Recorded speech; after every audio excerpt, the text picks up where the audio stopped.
Good morning, everybody. Welcome to Coffee with KPP Live, the show that's dedicated to providing you with advice for life so that you can live richly and work towards the life that you've earned. Welcome to 2022. My name's Kyle Roy, financial advisor with KPP, joined with our CEO, Rob Davenport. Good morning. Welcome and Happy New Year to all of you.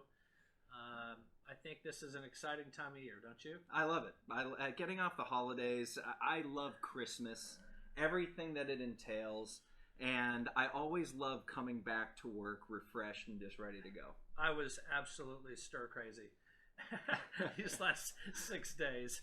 I looked so forward to coming to work yesterday. I mean, I love my home life, don't get me wrong, and I can lay around and watch Netflix and Amazon Prime shows as well as anybody, but there's something about getting back into a routine and being around others that you're working with, accomplishing something, helping people. That's what I really was missing, and I'm glad to be back at work. Yeah, and today's show, we're going to talk about New Year's resolutions. So this is the time of year where everybody joins the gym and they go for a couple weeks, and then in February the gyms are empty. But we're going to talk about New Year's resolution because our job at KPP, quite frankly, is to help people accomplish their long-term goals. When people come in, they resolve to accomplish those things that they set out to do, and we help clarify what they're working for.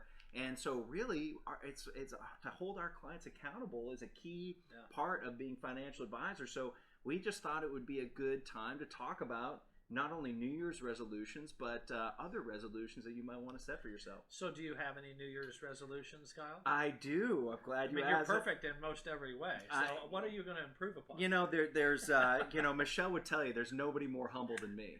It's not even close. I'm the most humble person you'll ever meet. Just ask me. But yeah, I do have a New Year's resolution. We were talking about this. One of the things that we did want to tell folks, by the way, is that this is a live show. Yeah, we don't script this out. I think we have a lot of fun, but the reason why I'm saying that is because what we say comes from the heart. It really does. It really does. But so my New Year's resolution, Rob, is to be more present in that we've got so much going on at work, so much going on in our lives all the time. My oldest daughter is 16 years old. Yeah. She got her permit last September. She's only killed one thing since she started driving, gets her license in a couple months. My youngest is 6, and I just, my goal is to make sure no matter how busy life gets, is to do my best to slow down and appreciate the time that we have, because that's really all we have if we think about it. Well, that's coming from someone who has 2 children now in their 20s, and they were both home for the holidays. I can really respect that New Year's resolution because raising children goes by very quickly. And when they're gone, they're gone. When they've flown the nest, they've flown the nest. And you sit around in a more empty house. And so it was lovely for my kids to come home and for us to spend time with them as a family. So cherish that. Cherish that time with your 6-year-old and your 16-year-old and the other children because you won't ever get that back. Yeah, it's important. So yours is to be more present in the moment. That's right. How about you? My list goes on and on and on. I'm one of those millions who says we need to go to the gym and have a better diet. When my wife is home, which she normally is, she always prepares very balanced meals. She's been out of town these last few days, so it's been leftover pizza. How many hot dogs have you had? No hot dogs, but plenty of slices of pizza. But of course, nutrition and diet and exercise, those are all on my list. I think also on my list is just finding ways to remain more active. You know, once you get home, I tend to just hang out and watch TV, and something has to change. You know, I think I have to take some more walks and do some more active things. It just gets boring, I suppose, if you just go home and lay on the couch. So I'm looking for other things to do. Maybe it's more walks in the neighborhood with my wife. Maybe it's picking up golf again. Maybe it's pickleball. But it's got to be something that just gets us off the couch. Awesome. And I kind of hope I'm nice to everybody this year. Oh, come on. He's nice I think I everybody. normally am, You but are, sometimes I have a short fuse, so I'll work on that. But I want to talk about New Year's resolutions as it relates to what we do. Because everyone has New Year's resolutions surrounding health and fitness and other things. But what about financial fitness New Year's resolutions? Don't we owe it to ourselves as a couple or as a young individual or as a retiring individual? Don't we owe it to ourselves to become as financially organized and as financially fit as we can moving into a brand new year? And so that's something I thought we could just chat about. Yeah, no, I love it because we talk about physical fitness all the time. That's right. A lot of people focus on spiritual fitness, getting That's connection with their faith, whatever that may be. But financial fitness is really a key. It's almost like a three-legged stool that you want to have balance in your life, you know. And financial fitness, we talk about this on the show about living richly. And we always reiterate that living richly isn't just amassing a bunch of stuff, right? It's making sure that the things that you have are allowing you to spend the time doing those things that make you uniquely you. And having a foundation where you don't have to worry about having a roof over your head or food in your stomach or the loved ones you care about taken care of. That's when you really can find out where your unique talents are. And financial fitness is just such a pivotal part of what we allow our clients to really find out what they're capable of doing. You know, in 2021, I probably ran 250 appointments in this conference room. And there are a few that stood out. And these were with clientele that I had begun working with maybe 20 years ago. So the financial plans that we first built were 20 years ago for these couples or these individuals. And to watch these people retire with tears of joy because we've been able to accomplish and accumulate wealth and accomplish what we set out to accomplish in this room was just really powerful to watch the reactions of some of our clients who realized that they could retire at the end of last year was very impactful for myself.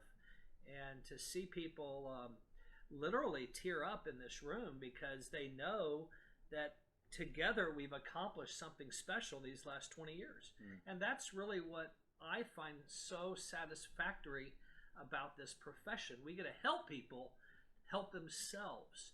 And to your point, that just creates a fulfilling life not only for them but for us. So financial fitness and taking the first step to becoming more organized, to work with some professionals who are not going to start trying to sell you things, but rather try to listen and collaborate and build a plan. I think that's why we've grown the way we have, because we've treated people with respect and we have helped them.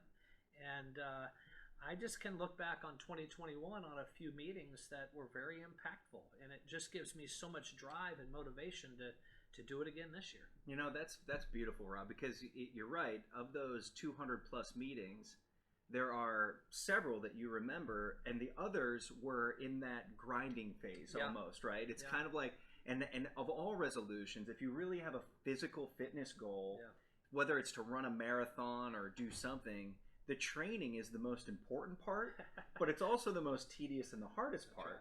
And it takes vision, and it takes perhaps a coach at times to accomplish those goals. So those other 200 plus meetings might have been in the phase of those clients live where it's in that grinding phase and you're working through it, and it's hard to really see the benefit of your actions today. But that's beautiful and I've been privy to some of those conversations.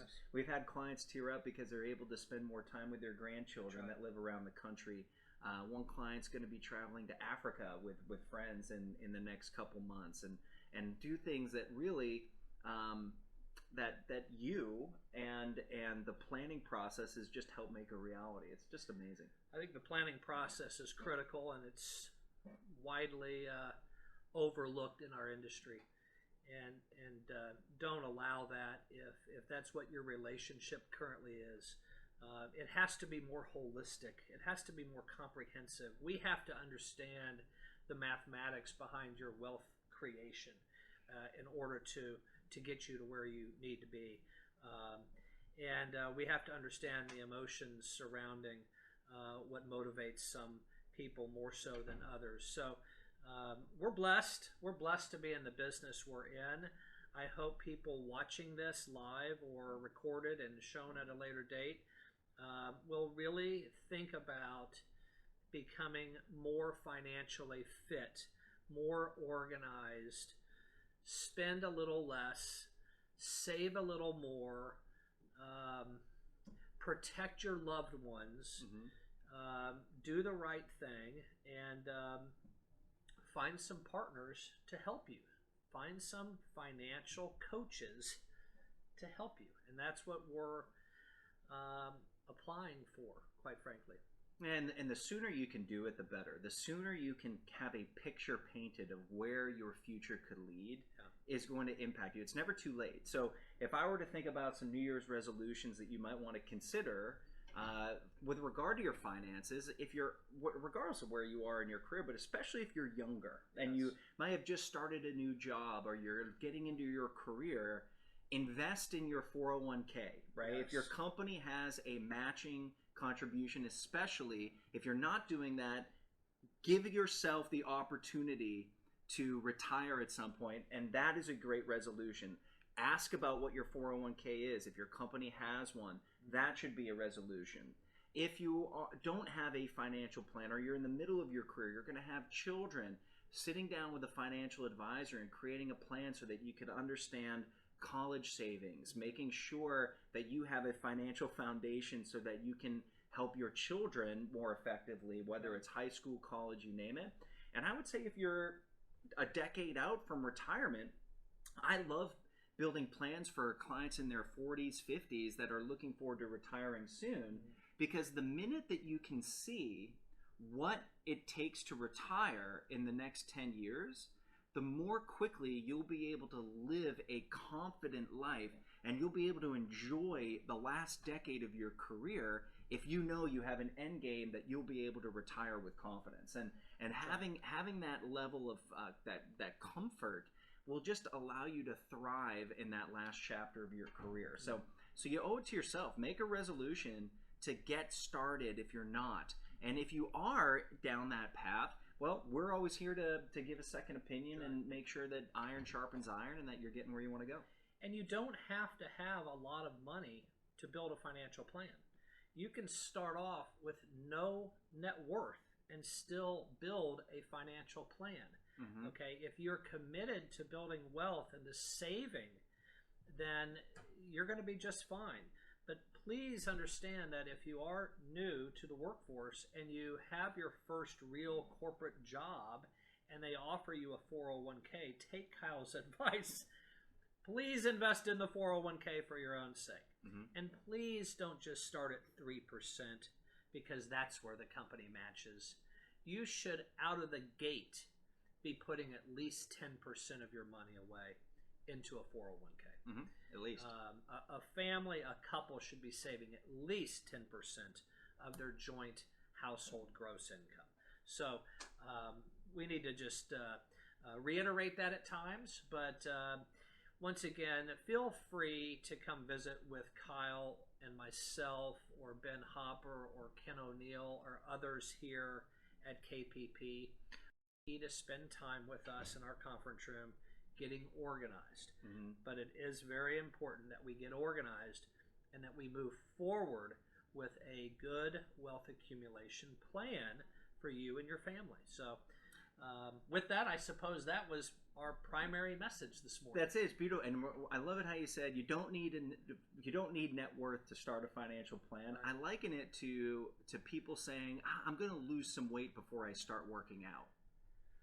You work out to lose the weight, right? That's when you start, right? So I've said that, by the way. You know, yeah, and it doesn't make any sense. It's like, why the heck are you going to work out? You're going to work out so you can lose the weight. So no matter where you are in life, there's a place for you here at KPP to be able to find out and work with people that really care about you and have the training, the skill set, the resources to make sure that without judgment that you'll be able to have a clear picture of what you're capable of accomplishing and how you and your loved ones can really do those things that allow you to live richly. We live it, we breathe it, and like you said, we're so blessed to be able to do it. So Happy New Year to you and your family and those that you love. We are here to take care of you if you decide to come see us and spend some time with our team.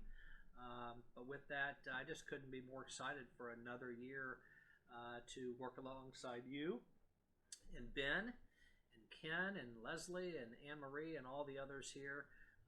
We're truly blessed to enjoy what we do and to work with people that we truly care about.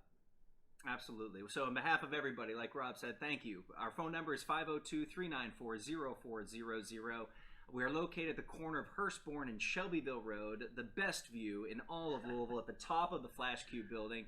And on behalf of everybody here, like Rob said, Happy New Year. Happy New Year.